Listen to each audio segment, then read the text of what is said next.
Hey, it's John and Mike, brew-shoots.com, and we are doing another homebrew exchange. This is exchange number 41. We are now in our 40s. In our 40s, yes. For these particular finally homebrew swaps. This is a Belgian Triple. Yep. And Mike knows much more about this beer than I do because it actually comes from someone who he works with, another biochemist, another cell biologist. Yes, another cell biobiology guy. Yeah. Okay. So good things. Good things. Yep. Okay, so tell me a little bit more about the backstory of this, and then we can talk more about what's going on with this beer. Yeah. So the guy we're talking about, his name's Andy. He actually happens to be my boss, my supervisor, but we've been friends for a very long time. We've worked together for a very long time. And so he's been a home brewer for a long time, and we used to spend, we still do probably, don't tell anybody at work, but we spend probably too much time talking about beer. We could be talking about cell biology.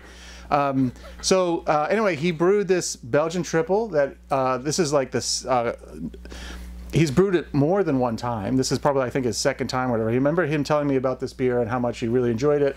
And his brother and his family up in the summertime, that they love this beer. He calls this beer mind eraser because being a Belgian Triple, it tends to have a high alcohol content. And we were previewing Belgian Triple. The best examples are supposed to be, what's the special word? Sneaky. Sneaky, right? Yes. Right? So it's supposed to be well balanced, but they're going to be high in alcohol. Their alcohol is sneaky. So let me give you the basic rundown on the recipe. This is actually a Northern Brewer kit. They're a Belgian Triple kit. So my friend Andy brews a lot of kits, which is totally cool, because he's not into worrying about recipe design. He just wants to make really great beer, and he does a really good job of it. So this Belgian Triple, it's got 12.5 pounds of pills, Belgian pills. It's got 3/4 pound of something called Cara 8, which is actually sort of like a little bit like a darker version of like a Cara pills. Okay. So Belgian Cara 8. For hops, at 60 minutes, it's 1 ounce of Tradition. Then with 15 minutes left in a boil, it gets 1 pound of clear candy syrup, candy sugar. And at the same time, at 15 minutes left, it gets 1 ounce of Saaz. Okay, and the yeast is Y yeast 3787, which is a Trappist high gravity. Yep. So this beer starts off at, well, mashed at 151 for 60 minutes. It doesn't do anything special there. Started off at 1079 and finished at 1005. So these beers should be dry. All Belgian beer, really, the key to Belgian beer is that they're dry. And then the second key is a unique yeast character from the yeast strains. So let me take a few sips and you can tell me what you're getting. Well, I mean, certainly on the aroma, I can sense spicy notes. Oh, wow. And it seems like a yeast character as well, but it's a little sweet malty. There's definitely a malt present there. It must be that Cara 8. Yeah, that's what it is. Supporting that pills. But the spice and there's a malt sweetness that comes right off the nose that I get. And like a little bit of, not too, just a yeast character. I'm not going to say phenol or estery, just there's a yeast character on the nose.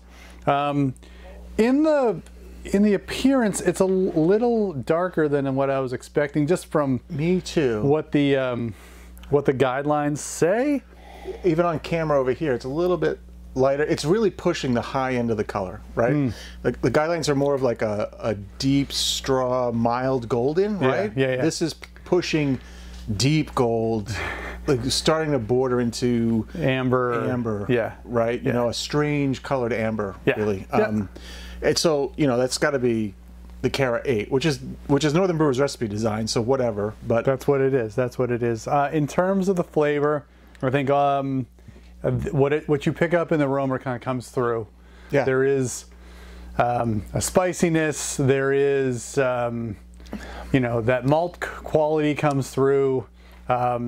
Little bit of like more phenol, a little bit but not like what a typical Belgian phenol. A balanced, it's a balanced phenol character to it. And it's all very quite, you know, yes, balanced is probably the word for it. Yep. It's all kind of very enjoyable. I mean, it's dry, right? The body is pretty much right, that medium maybe medium low, but it's probably pushing just medium body. It's despite that malt sweetness, the malt graininess comes across. It is still dry on the finish palate wise. Yep. I think that the hops, the tradition, and the Saaz. I mean, I don't know if I get a lot of Saaz aroma wise. I mean, it's 15 minutes, but because it's melding in with the yeast character for sure. I mean, it's distinctively Belgian yeast. Yeah. But it's a good, clean, solid ferment. Yep. I don't really taste the alcohol. Right? Yes. Right? I mean, Yeah. So it definitely I can feel the alcohol. I can feel it. So it's definitely in that sneaky category. Yeah. Yep.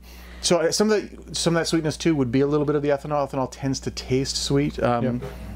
So that's cool. The only thing I'm like, they also said about the lacing and all that stuff. I'm getting a little bit. Yours seems to be a little more carbonated than my bottle. Yeah. Yeah. And like I was hoping that I would get more of the effervescent, more high carbonated, experience. Yeah. I'm not getting that, and it may just be this bottle or whatever. Yeah. Well, how's yours? Mine's excellent. Sorry. Well, I'm the one who's, you can just say it's a great beer, so you get that promotion. So I was going to say, I mean, even though, I might keep swirling mine and get a little bit more bubbles to the top, but it could be a little more aggressively carbonated. Right? I think so. I wouldn't be afraid to say bump up the amount of sugar in my bottling, or I know that he actually bottles these off a keg. I'm pretty sure. So, so I wouldn't be afraid to like isolate that keg before I'm going to bottle it, and bring my PSI up for another 5 PSI for a couple days before I try and bottle it. Yeah. Right. And then really pay attention to trying to preserve that CO2 when I put it in the bottle. Yep. I know that he uses a beer gun to do his, thing. I wonder too then if some of that color, if it's really the Cara 8, or maybe to some extent there's a little bit of oxidative effect going on from going to a bottle. Potentially. But it doesn't taste that way. No. The only way to know would be to hold on to a few bottles for like a couple months and then see if you start picking up. If it starts getting sweeter, then that's some of that carbonation. Yeah. If I was going to brew this myself, I was going to redo it. I would maybe actually dump the Cara 8 in favor of Cara Pils. Yeah. Just to really preserve a that golden straw color. Yeah. Other than that, and then maybe a little bit more carbonation.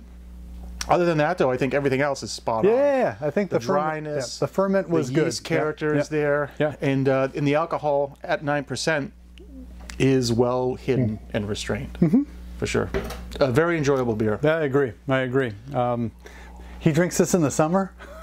He drinks everything all year, all the time.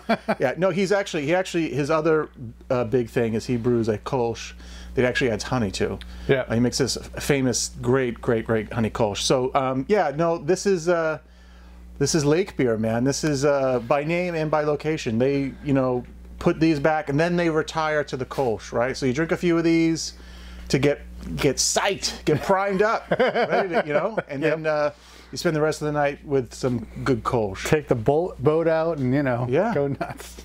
So awesome. So good submission. Yeah. It's nice to have this one in the series. Yes, we'll take it as a part of the exchange series. Yep. And we don't get a whole lot of Belgian beer. No, we don't. We don't brew it really at all. That's true. I think about it a lot. But anyway, this is great. Yes. Absolutely great. So again, we do have an open policy. If you want to send us beer, if you want to send us a beer that we would talk about on the channel, we can set that up. Just find our contact information on brew-dudes.com, and right there in the top nav you can click on the link for contact, and that'll have our email address. I still like to set things up via email, then I can give you all the information you need to send us a beer or two, whatever you want, and then Mike and I will drink it on camera and talk about it, And then we'll talk about it off camera too. And probably enjoy it there too. So thank you, Andy. Where is he from again? Andy from Massachusetts? Andy from Massachusetts, yeah. Andy from Massachusetts. Appreciate the beer. A very nice Belgian Triple. If you like this kind of video, give us a thumbs up. Subscribe to our channel. We do this kind of thing every single week. For John and Mike, brew-dudes.com. Brew on. Cheers. No matter what happens, though, this beer is from my boss, so It's feeding my kids. It's feeding my kids. We're cool.